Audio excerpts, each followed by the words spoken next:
मैं अपने कमरे में रात को सोई हुई थी कि मुझे ऐसा लगा कि रात को मेरे कमरे में कोई आया था। और जब सुबह उठी तो मैं ये देखकर हैरान हो गई, क्योंकि मेरे पहने हुए कपड़े अस्त व्यस्त थे। मेरा नाम आरती है। मैं 20 साल की महिला हूँ। मेरी शादी करीब 1 साल पहले सुमेश से हुई। मैं दिल्ली में रहती हूँ और कानपुर के पास मेरा एक छोटा सा गांव में ससुराल है। ससुराल में मेरी सास अपने 2 बेटों के साथ रहती है। मेरा देवर को बचपन में ही दौरे पड़ने की बीमारी लग गई थी और वो अपाहज की ज़िंदगी जी रहा था। दौरे के वक्त उसको तुरंत इंजेक्शन देना पड़ता था, जिसके लिए एक नर्स हमेशा उसके साथ रहती थी। वो बिस्तर पर ही रहता था और चल फिर नहीं पाता था। सास को भी घुटनों के परेशानी की वजह से व्हीलचेयर और बेड पर ही रहना पड़ता था। मेरे जेठ जी डॉक्टर थे, पर गांव में रहकर भी सबकी देखभाल करते थे और मरीजों को देखते थे। गांव की औरतों की डिलीवरी भी उन्हीं के क्लिनिक में होती थी, जिसके लिए एक और नर्स रखी हुई थी। दूर दूर के गांव में उनका नाम था और लोगों को विश्वास था कि इनके इलाज से बाँझ को भी बच्चा हो जाता है। लोग उनको भगवान की तरह मानते थे और उनकी इज्जत करते थे। एक चीज़ जो उन्हें और भी ज़्यादा महान बनाती थी, वो ये थी कि घर में दो दो अपाहिजों के चलते 45 साल के होते हुए भी उन्होंने शादी नहीं की। वैसे अभी भी वो 25 साल के लड़कों की कुश्ती में हरा देते हैं। दिखने में भी डॉक्टर कम पहलवान ज़्यादा लगते थे। शादी के बारे उनका कहना था कि कोई भी पत्नी दो दो अपाहिजों को नहीं झेल सकती। उनकी इस बात पर सुमेश हमेशा जिक्र करते थे और ख़ुद को छोटा समझते थे कि वो नौकरी के लिए बाहर है। मैं भी जेठ जी की इस बात पर बहुत गर्व महसूस करती थी, क्योंकि एक दिन मैं बहुत परेशान हो जाती थी। देवर के चलते मुझे भी जेठ जी ने इंजेक्शन लगाना सिखा दिया था, क्योंकि घर में हर आदमी को सिखाया गया था कि क्या जाने कब ज़रूरत पड़ जाए। सुमेश हर हफ्ते गांव जाते थे और बड़े भाई का हाथ खेती और छोटे भाई की माँ को सेवा करते थे। मैं भी कभी कभी साथ जाती थी, पर कभी एक रात से ज़्यादा नहीं रुकती थी। घर में सब मुझे बहुत प्यार करते थे और जेठ जी मुझे सोना बेटा कह के बुलाते थे और मैं उनको भैया कहती थी। साल में एक बार पिताजी की बरसी पे घर के सभी रिश्तेदारों को बुलाया जाता था और पूरे गांव को खाना खिलाया जाता था। मेरे लिए ये दूसरा मौका था।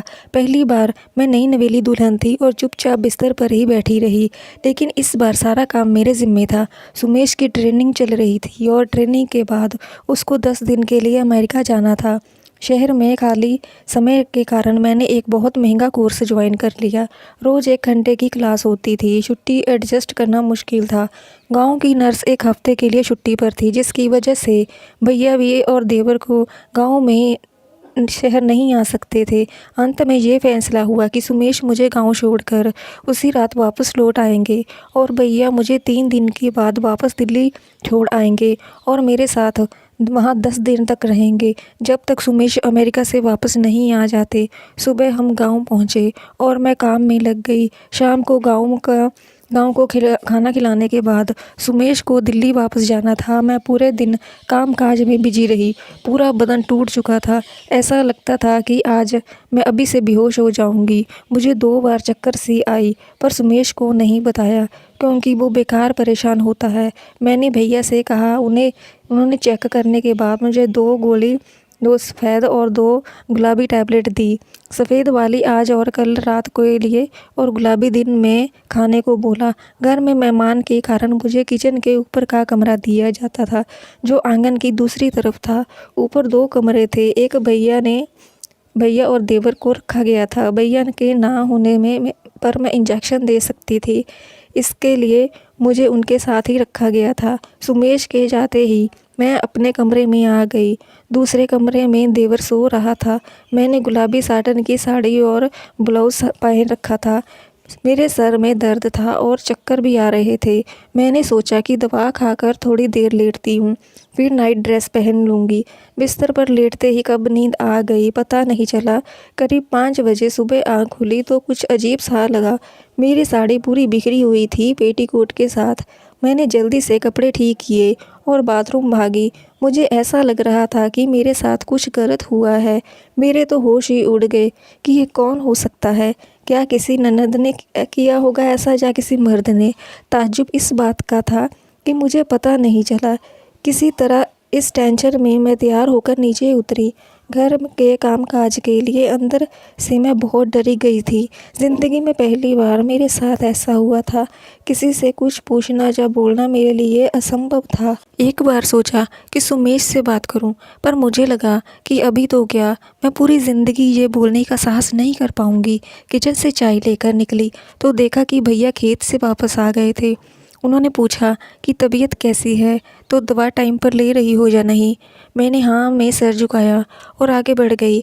बदन में अजीब सी सनसनाहट हो रही थी, शरीर में सनसनाहट हो रही थी। मेरे लिए ये नया अनुभव था। कौन है मेरा किसी के साथ किसी भी काम में कोई मन नहीं लग रहा था। मैं इतनी बेहोश कैसे हो सकती हूँ कि मुझे पता नहीं चला। एक दिन भर रिश्तेदारों के साथ बात होती रही। दिन में आराम का मौका ही नहीं मिला, जिससे थकावट बहुत ज़्यादा हो गई थी। भैया किसी ज़रूरी डिलीवरी पर बगल के गांव चले गए थे। उनके आने का कुछ पता नहीं था। बोलकर गए थे कि शायद ना भी आ सके।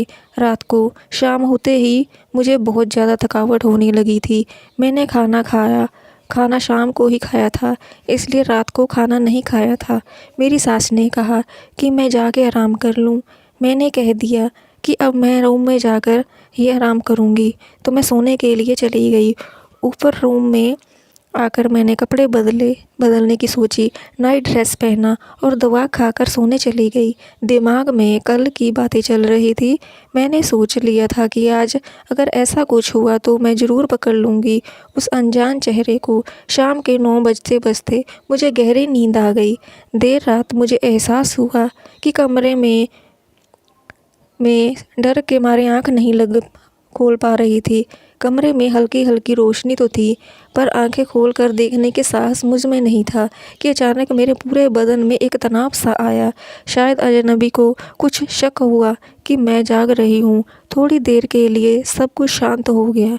मैं समझी कि चलो बला टली। मैं चुपचाप लेटी रही। मैं ये चाहती थी कि अजनबी को लगे कि मुझे कुछ भी पता नहीं चला कि मेरे साथ क्या हुआ।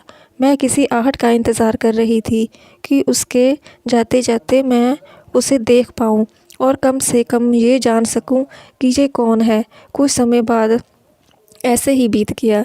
मैंने सपने में भी नहीं सोचा था कि कभी मेरे साथ ऐसा हो सकता है, लेकिन अनजाने मर्द का ख्याल आते ही मन में घृणा से भर गया। मैं किस मुँह से सुमेश के सामने जाऊंगी। मेरी दिमाग में ये बात चल रही थी। मुझे पहली बार ऐसा लगा कि मैंने सुमेश के साथ धोखा किया, लेकिन मैं कर भी क्या सकती थी, तो मुझे पता ही ना चला। अब आज अगर मैं रोक भी लेती तो दाग तो लग ही चुका था मेरे दामन पे। शरीर में कपकपी होने लगी थी। मैंने पूरे हिम्मत के साथ अपनी आँख थोड़ी सी खोली। हल्की रोशनी कमरे में थी। डर से आंख ज़्यादा नहीं खोल रही थी, क्योंकि मैं ये चाहती थी कि मुझे उसका सामना न करना पड़े और वो बस इतने में ही वापस चला जाए। उसकी हिम्मत बढ़ती जा रही थी। अब मुझे लगा कि अब नहीं तो फिर बहुत देर हो जाएगी। मैंने अपने बदन को इस तरह घुमाया। जैसे ही मैं करवट ले रही थी तो मेरे होश उड़ गए, क्योंकि मुझे ऐसा एहसास हो रहा था कि जैसे वो मेरे जेठ जी हों। बहुत ही ताकत थी उसमें और उसके बंधन में, और गठीला जवान मर्द का एहसास हो रहा था मुझे। मेरे लिए अब बर्दाश्त से बाहर हो रहा था और मुझे लग रहा था कि वो सच में मेरे जेठ जी हैं, क्योंकि उनका शरीर ही ऐसा है। ना जाने क्यों ये सब मुझे बहुत अच्छा लग रहा था, लेकिन सुमेश के साथ मैं मरते दम तक बेवफाई नहीं कर सकती थी। काश ये सब सुमेश कर रहा होता तो मैं उसके गुलाम बन जाती। आपको ये स्टोरी कैसी लगी कमेंट्स में ज़रूर बताएं। चैनल पर नए हैं तो चैनल को सब्सक्राइब ज़रूर करें, ताकि आने वाली वीडियोस का नोटिफिकेशन आपके पास सबसे पहले पहुंच सके। Thank you for watching.